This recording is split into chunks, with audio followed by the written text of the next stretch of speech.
pulling the chain around his neck. You can feel the tightness of him pulling it, and just the and how the body is twisted. You know, his rib cage is going that way, and then his pelvis is going that way. So you're getting this beautiful S curve.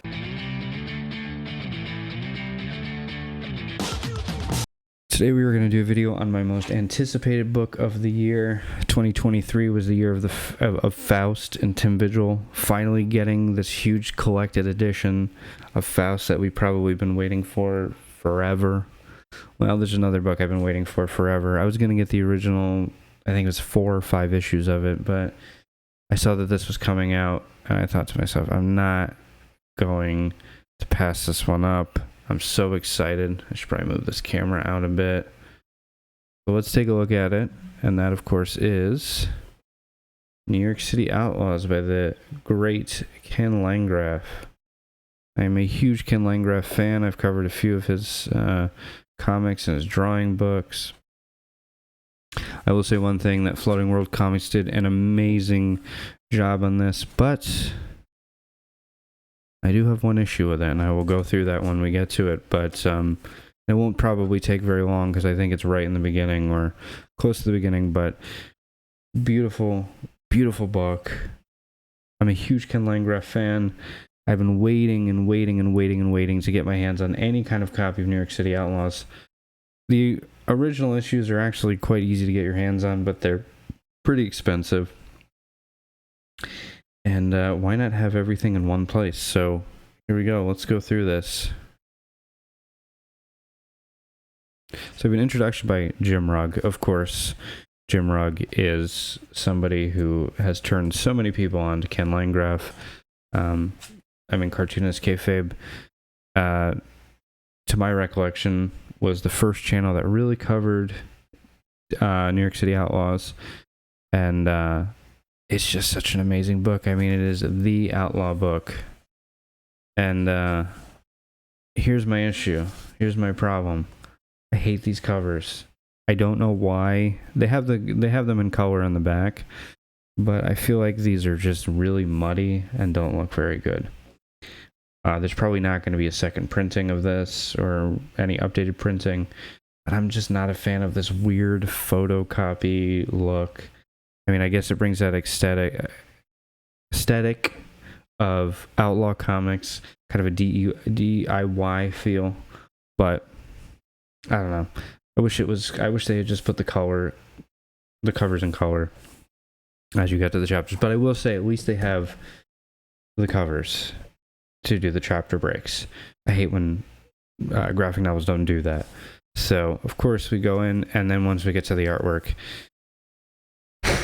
it is just Ken Landgraf. I mean, it is the man, the legend, Ken Landgraf. Beautiful fucking artwork. Inspiring to so many people. We're talking about 1984 here. There was no Faust going on. Outlaw comics, to my knowledge, I mean, there was underground comics, and I'm sure there was underground Outlaw comics. But to me, this is like, Ken Landgraf is the godfather of, in my opinion, Outlaw comics. Man, and then you get this beautiful, beautiful double page spread here. I love the faces. I love the amount of like crazy detail going on in the background and the structures and the buildings behind, the architecture behind. I love the Zipatone use. I remember seeing Zipatone for the first time when I was reading The Crow, because that was my introduction to Outlaw comics. And I would always look at The Crow and I'd be like, man, how does he get that gray color? And Ken Landgraf, man, just a master.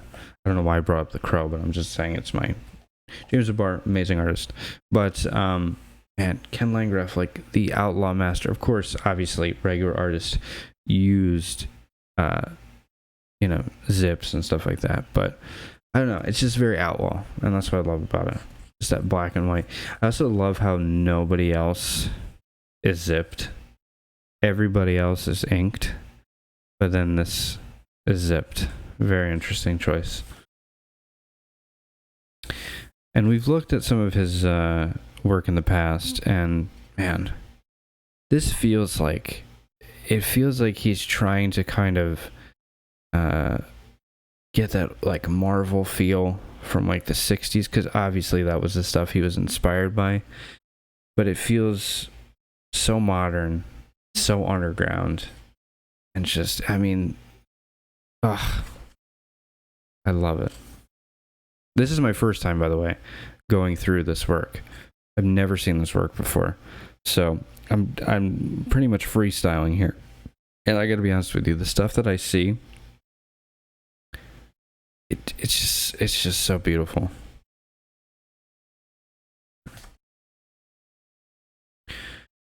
You can definitely tell that he was inspired by 50s and 60s artists, for sure. I know he worked under, or I think Gil Kane was his, I believe it was Gil Kane was one of his mentors. And, man, what a mentor to have. I mean, can't get any better than Gil Kane.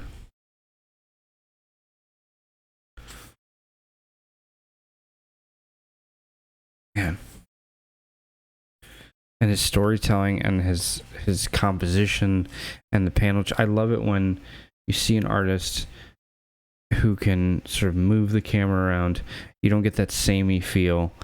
It just feels so good, and it looks so good.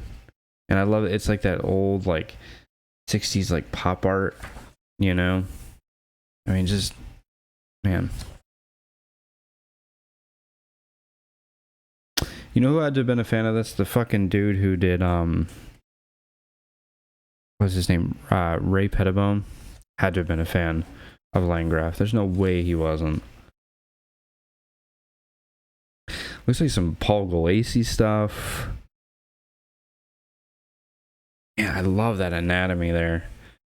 Such amazing, and I own all of, I think I own all of Ken's drawing books, and they are a real fucking treat to go through.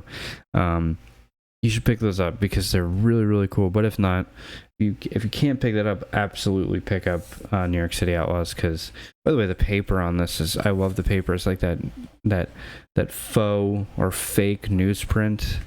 I'm so happy they didn't put it on fucking glossy paper. I hate glossy paper. I can't stand it. It's just like matte. I don't know the terminologies for papers. I'm not as versed in paper as some people may be. But yeah, man, such interesting compositions. Amazing, just man, I love the fucking anatomy. I love how like some of the proportions are off. He's not looking to make the perfect figure. He's not trying to draw like Neil Adams here. He's doing his own thing. And I mean, this stuff is so, I like this stuff better than Neil Adams. I mean, Ken Landgraf is one of my favorite artists of all time. I mean, it's just an inspiration. I mean, you could look at this stuff, when I look at this stuff, I've said this about other artists, when I look at this stuff, it just makes me want to draw. It just makes me want to sit down and stop making this video and draw, because it's so inspiring. And I'm happy that Ken is finally getting his due. It took many, many years, because I guarantee you, when New York City Outlaws came out, I mean, I'm not saying this for certain because I don't know, but it probably wasn't as big of a hit as I myself would have liked it to have been. But I'm so happy that it's reprinted and it's in demand and people want it. And now there's a place you can get it all in one. You can get it all in one place, and that's super cool. I mean, we have a music comic. You know, the bass, I don't know what it's connected to. It doesn't look like there's a strap connected there, so I guess he's just holding it up. I would have liked the strap, Ken. You want to feel real, but I don't see a strap. I don't even see like the pieces where the strap of the bass would be, or the guitar. It also seems like the guitars have this funny, they don't look like normal guitars, but it comes across as a guitar, so that's all you need to know. Sorry about the focusing on the guitar, but yeah. Anyways, by the way, the black, the inkwork, beautiful inkwork. Love the zips there. You get the half that's in light and the half that's in dark.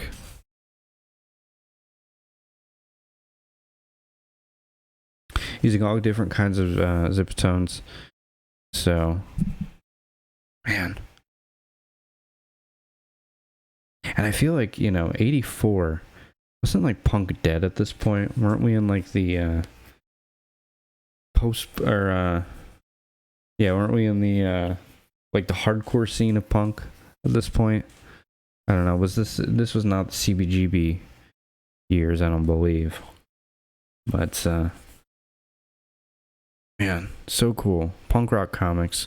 I love punk rock comics. And Ken's one of those guys, like, you're like, it's like, is Ken into punk? I would think he would be, or was. How could you not be, And then, again, not the biggest fan of this extremely just muddy covers, but I think everything is included too, all the ads and stuff. And then now we're in color here. I think this is the only issue that has color, I believe. But yeah, just a lot of reds, a lot of blacks, a lot of whites, grays. I don't know if they were trying to kind of like change it up, add a little color, or add 2 colors, kind of like manga. I don't know if manga was doing that at this point. I feel like they were. I mean, this is just like everything that you want in a comic. Punk rock, underground, outlaw. I mean, some manga influence. Some Jack Kirby influence. Paul Galassi influence. I mean, it's just such a cool comic. It's like, again, I talk about Ed Piskor, and Ed Piskor, how like his stuff is like a love letter. I feel the same way about Ken. Ken's just kind of making a love letter, but his love letter is to punk rock, 60s comic book artists, and I mean, you cannot not look at this and just appreciate it and see that it's coming from such a genuine place, and that's why I adore it. You got to put what you know on the page, and man, just such cool stuff. I love the way he draws women with very like. They're very thin, and then they have ginormous breasts. And then, of course, we have this iconic panel here with the close-up of the eyes. A Kaze Shinobu. I guess he's doing Kaze Shinobu without maybe he did know about Kaze Shinobu. I don't know, but yeah, I love that face there too, and I really love the hatch work. Sorry. Hopefully that didn't... I love the hatch work.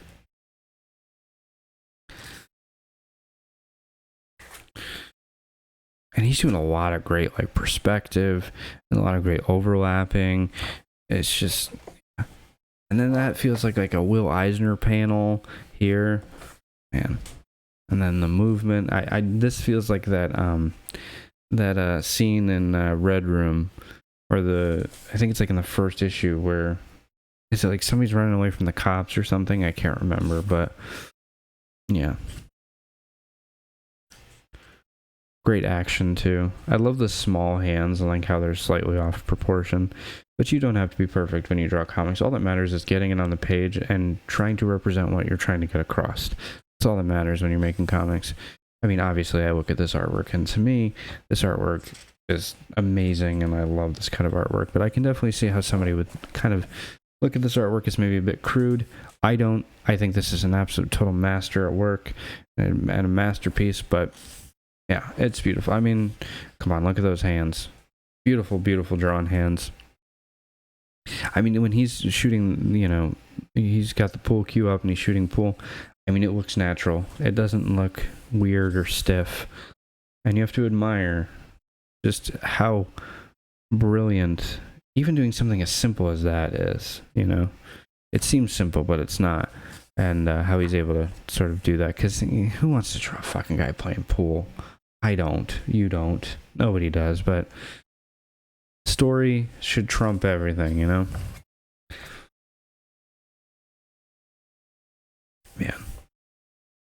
Oh, such beautiful, beautiful drawings. Oh, man. Again, I said this in my previous Caliber Presents video where we looked at Ken Landgraf stuff, but I had somebody comment on one of my videos and they're like, Ken Landgraf can't draw. And I'm like, dude, I don't... Do you have eyes?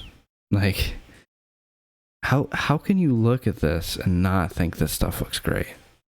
I love this, like, weird, like, Dutch angle perspective. Man.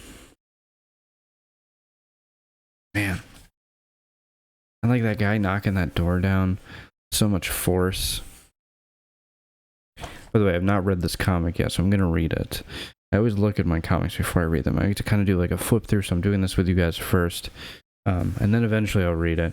I'm not like a review kind of guy. Like, I'm not going to like be like, oh, I really like the story like this. And I'm not one of these people who goes through the story.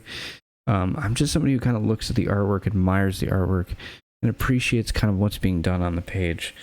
And I just love looking at an artist at work. And as I get better as an artist, I understand what's going on a little bit more. And it makes me very happy that I can kind of see these things and I can kind of, it registers in my brain what's going on. And then I can bring that into my own work. So I use this as sort of like an inspirational thing, like to feel inspired.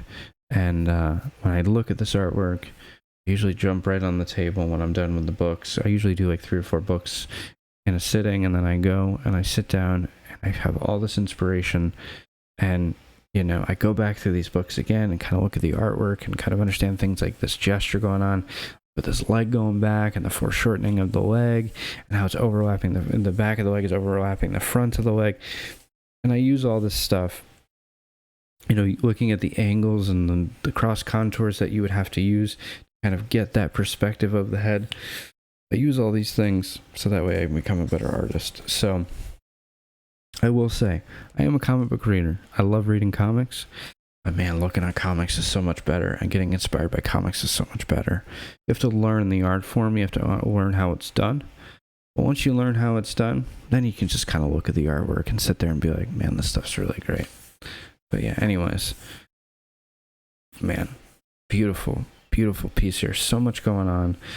So much action, so much great perspective, beautiful foreshortening. I mean, it's all there. It's all there.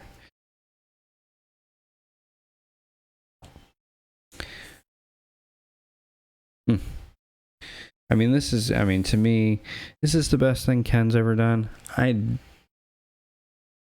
don't want to say yes, because I feel like Ken's done so much stuff since. But, man, I adore this stuff. I mean, he pulling the chain around his neck. You can feel the tightness of him pulling it, and just the, and how the body is twisted.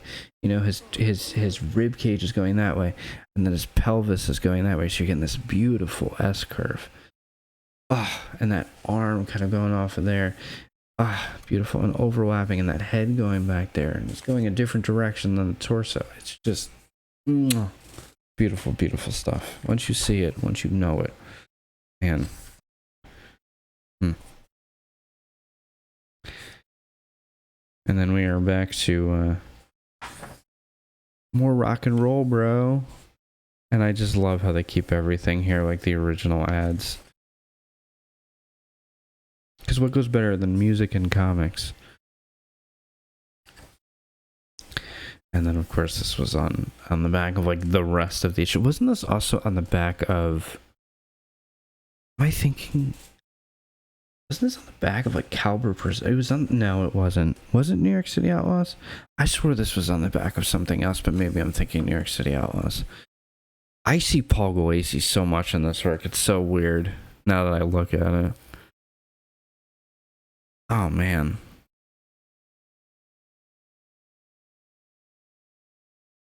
You could buy our portfolio for $10.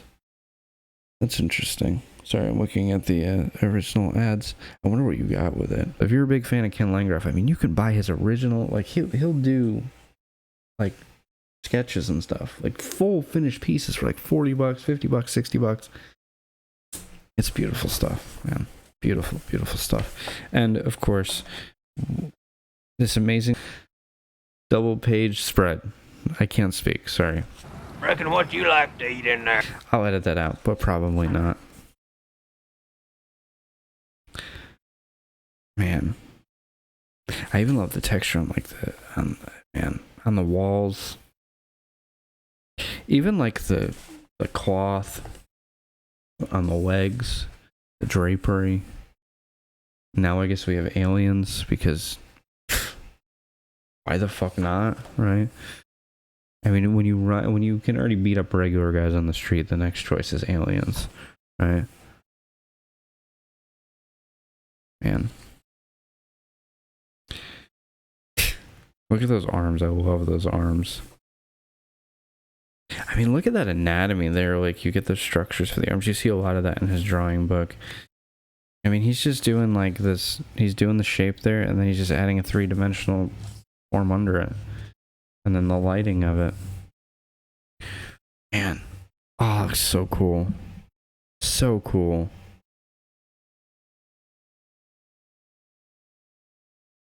I should probably keep my mic a little bit further away from my mouth. I tend to breathe a little too hard and go. I swear I'm not dying. I don't think. If you're a doctor and you think I'm dying, let me know below. But yeah, you should definitely pick this book up. Oh my goodness. Just so much beauty in here. And then, of course, we get another lame-ass hair metal band. It's so funny that we give this punk rock comic. Is their band named Snatch? Or is that just like... And Ken Landgraf's just like the most normal dude, you know? I love how they add like extra stuff in here. I may skip some pages. Man, almost skipped that one. Wow. Sorry for coughing. Hopefully I got away from it far enough. Man. I love these ads. Imagine being these guys and like and lady, sorry. And like you're like now like in your I don't know, probably late 60s, mid 60s, and like you get this book or something and then you're like, oh, like how funny that they left the original ads. I think that's great. This cover's not as bad. Yeah, just yeah. So who's the villain in this one? I don't know. How can you top aliens? You know.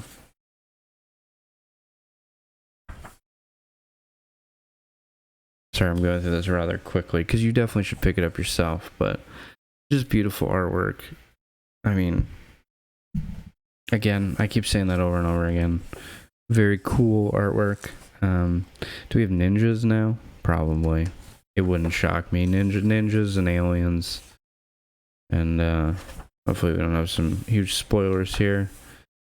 Just going through the artwork here, of course. And then Thor again. I guess, is it a band who just paid Ken Landgraf to make a comic for them? Because I mean, comics were cool in the 80s, man.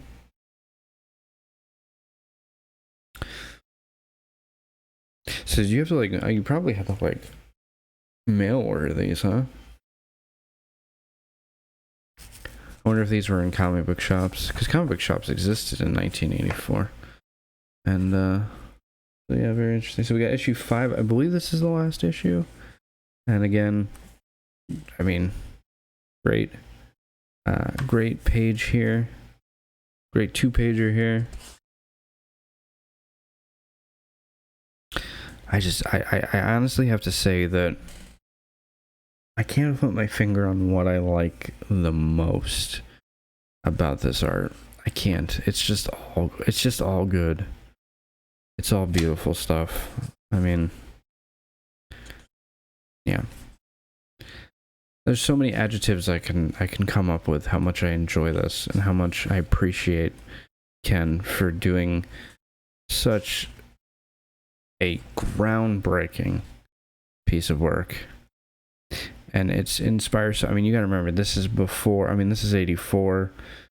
So I mean, this is before pretty much was Frank. If Frank Miller was in comics, this is well before Dark Knight Returns. I mean, he was probably on Daredevil at this point, but I mean, it's just like, I mean, you had Chaykin, I guess, was doing stuff like this, but I enjoy this stuff more because I think it's more fun. It's not taking itself as serious. Ken's enjoying himself, and I like it when an artist can do that. I mean, you have a whole. I mean, obviously he's not writing it. I think another guy's writing it, but he's having fun with it. He's enjoying it. He's not. I mean, he's taking it seriously, but he's not taking it too seriously. Like some of the artists that were around at the time, and that doesn't. I mean, I think this stuff looks. In my opinion, I think this. I love Frank Miller. I like Chaykin and guys like that, but man, if I was buying comics back in the 80s, if I was around in the 80s, this is the stuff I would have been picking up. But I don't know how easy it was to get your hands on this stuff. I hope it was easy. For anybody who's around, if you're still watching at 27 minutes and 14 seconds, I'm sure it'll be off because I'll probably have to do some editing. But if you're around at this point, was this, and you knew about this? Did you know about this? Was this readily available? I don't know. But, yeah. The one thing I will say that is missing from this comic is is Nazis and the Ku Klux Klan. That's the only thing that's missing, because I feel like Outlaw Comics love to do that. But it's got everything else. It's got aliens. It's got everything. And, and $2.50 for a comic? That seems like that was expensive back in the day. Maybe they didn't sell well because they were so expensive. So we have an interview with Ken. And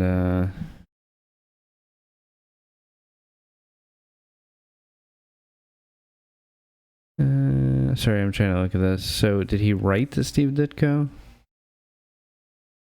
Interesting. And he goes over some of the early comics that he had. I'll have to read this.